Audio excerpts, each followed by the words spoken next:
Hello friends, कैसे हो?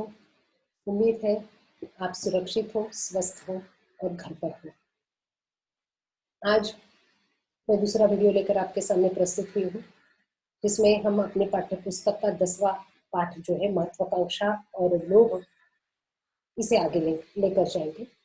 पदुमलाल पुन्नालाल बख्शी जी का लिखा हुआ ये एक निबंध है। निबंध वो होता है जिसमें किसी व्यक्ति के अपने अनुभवों के आधार पर विचारों की अभिव्यक्ति होती है। अब ये अभिव्यक्ति जो है उसे हम निबंध कहते हैं। इसमें किसी प्रकार का कोई बंधन नहीं है, निबंध है जिसमें बंधन नहीं है, जो अपने विचारों को स्पष्ट, अपने अभिव्यक्ति को अपने अनुभवों के माध्यम से स्वच्छंदता से उसे स्पष्ट कर सकता है। ऐसे कई सारे निबंधकार हमारे साहित्य में हो चुके हैं। आचार्य हजारी प्रसाद द्विवेदी जी है, कन्हैयालाल मिश्र प्रभाकर जी है, आचार्य रामचंद्र शुक्ल जी है। ऐसे ही महान इतिहासकारों के साथ साथ हमारी निबंध की प्रणाली आगे बढ़ती गई है। उसमें से एक निबंधकार है पदुमलाल पन्नालाल मिश्र बख्शी जी। ये निबंधकार जो है, इनके कई सारे निबंध प्रसिद्ध हो चुके हैं। कुछ पद्मवन, पंचपत्र, इस तरह से कई सारे निबंध इनके प्रसिद्ध हो चुके हैं। यहाँ पर भी वो महत्वाकांक्षा और लोग इस निबंध को लेकर हमारे सामने प्रस्तुत हुए हैं।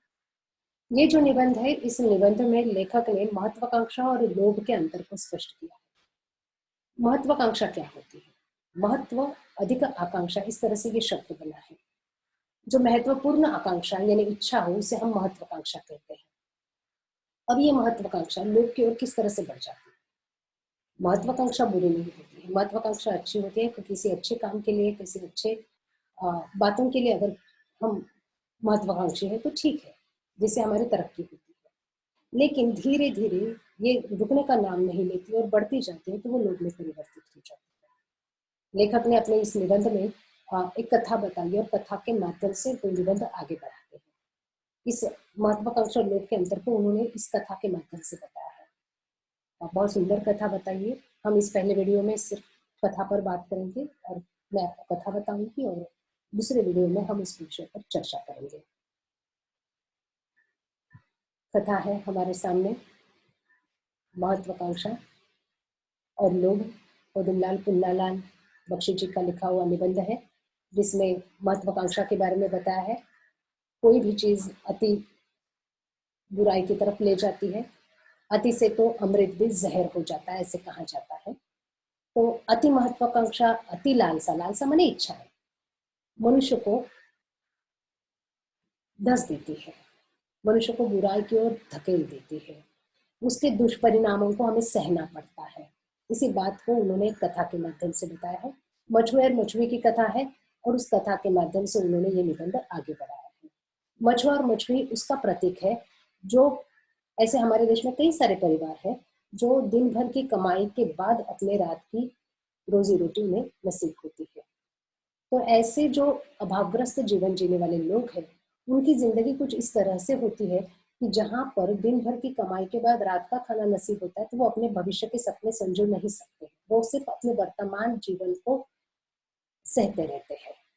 उसी में जीने, वर्तमान जीवन को जीने में ही उनका जीवन समाप्त हो जाता है।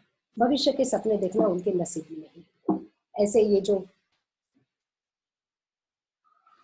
भविष्य के सपने देखना अब उनके नसीब में नहीं होता है। तो ये लोग जो है, ऐसे लोगों का प्रतिनिधित्व ये हमारे मछुआ और मछुए की कथा में मछुआ और मछुई करते हैं। ये लोग भी दिन भर कमाई करते हैं। अब ये कमाई क्या है? मछुआरा है। मछुआ माने मछुआरा, जो मछली पकड़ने के लिए जाता है।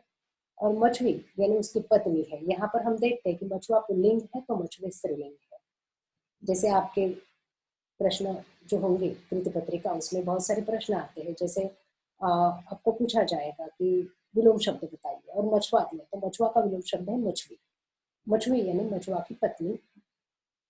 मछुआ जो है यानी मछुआरा, जो मछली पकड़ने वाला है। गरीब परिवार है, निर्धन परिवार है। दिन भर जाना घाट पर और वहां मछली पकड़ कर ले आएंगे, तब जाके रात का खाना मिलता है। मछुए भी दिन भर अपनी झोपड़ी में काम करते रहते, एक छोटे से झोपड़ी में ही अपना जीवन व्यतीत करते हैं। कोई भी ऋतु हो, ग्रीष्म हो, वर्षा हो, शरद हो, वसंत हो, इनके जीवन में कोई बदलाव नहीं। एक ही काम है, एक ही चिंता है, दिन भर की काम। मेहनत के बाद रात का खाना, भविष्य का कोई सपना नहीं, कोई लालसा नहीं, न भविष्य के प्रति कोई इच्छा है, न कोई आशा है, न कोई लालसा है। लालसा का अर्थ है इच्छा होता है। अब एक दिन एक घटना हो गई। मछुआ आ रहा था मछलियां पकड़ने के लिए उसी रास्ते से जहाँ रोज वो घाट पर चला जाता था, नदी पर। नदी के पास एक छोटा सा गड्ढा था और उस छोटे से गड्ढे में एक मछली एक बेल में अर्थात एक लता में अटकी हुई थी। लता का अर्थ होता है बेल। एक बेल में फंसी हुई थी, अटकी हुई थी।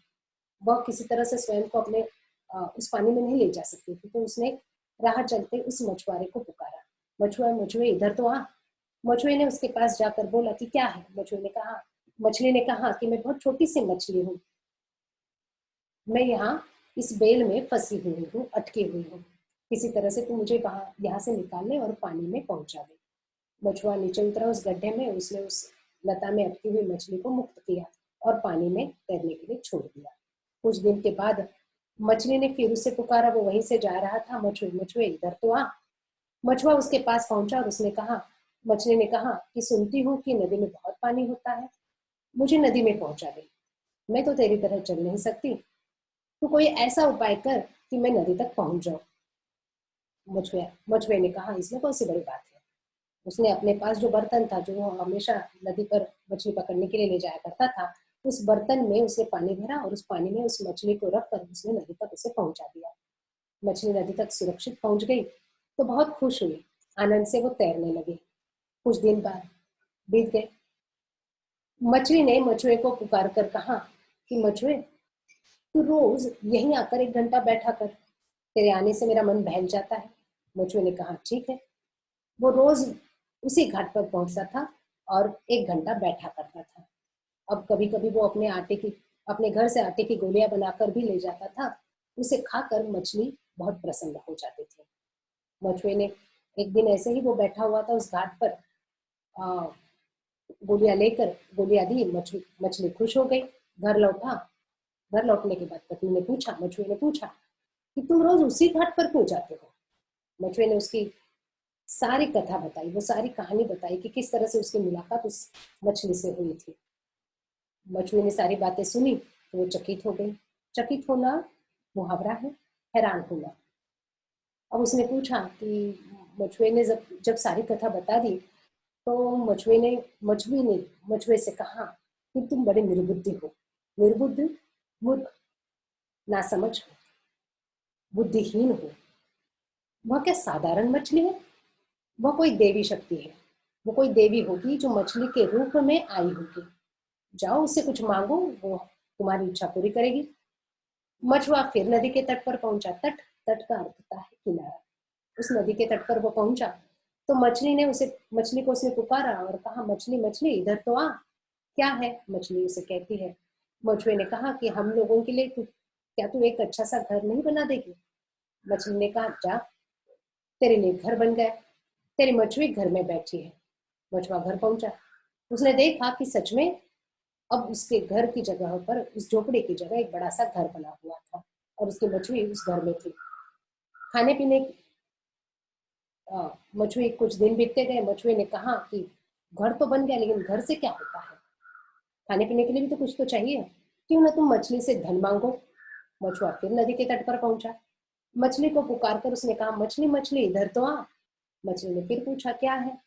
मछुए ने कहा, सुन तो, क्या तू हमें धनी बना देगी। मछली ने कहा, जा, तेरे घर में धन हो गए। मछुए ने आकर देखा तो सचमुच उसके घर में धन भर गया था। उसके पास धन था। मछली बहुत खुश थी, लेकिन इच्छाएं वही तो होती है जो एक पूरी होने के बाद सामने दूसरी आ जाती है।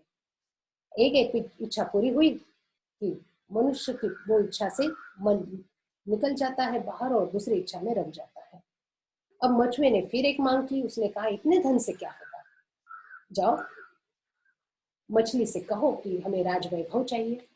अब ये राजवैभव क्या, राजवैभव यानी राजा की तरह राजमहल होना, उसमें बाग होना, नौकर चाकर होना, राजकीय शक्ति होना। राजकीय शक्ति माने सेना होना। जाओ मछली से ये मांगो। मछली की बात सुनकर मछुआ थोड़ा सा हिचकिचाया। हिचकिचाना, झिझकना, किसी बात को लेकर उसे करे या ना करे, इस विषय में मन में जब भ्रम निर्माण होता है, संभ्रम निर्माण होता है, मन निर्णय नहीं ले पाता है, उस अवस्था को हम कहते हैं झिझक जाना।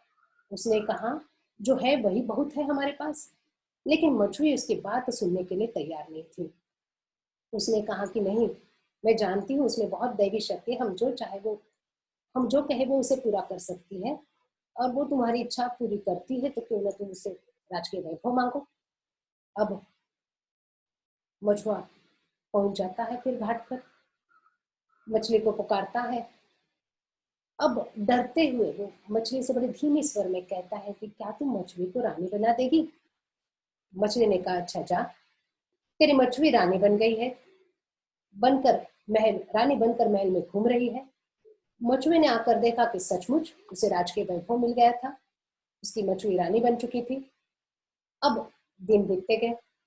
अब यही इच्छाएं, जैसे हमने पहले कहा था कि महत्वाकांक्षा लोभ की ओर बढ़ने लगती है, उसकी जरूरत थी, जरूरतें पूरी होती गई। एक जरूरत पूरी हुई नहीं कि हमारा मन उसमें से निकल जाता है और दूसरी इच्छा में व्यग्र हो जाता है। वैसे ही उसकी एक एक इच्छा जैसे जैसे मछली पूरी करती गई, वैसे वैसे वो दूसरी इच्छा का निर्माण उसके मन में होता गया।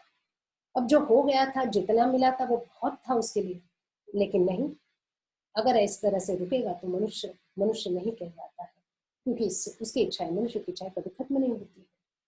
कुछ दिन बीत गए। मछुए से कहा कि अगर सूर्य, चंद्र, मेघ आदि सभी मेरी आज्ञा मानते तो कैसा होता।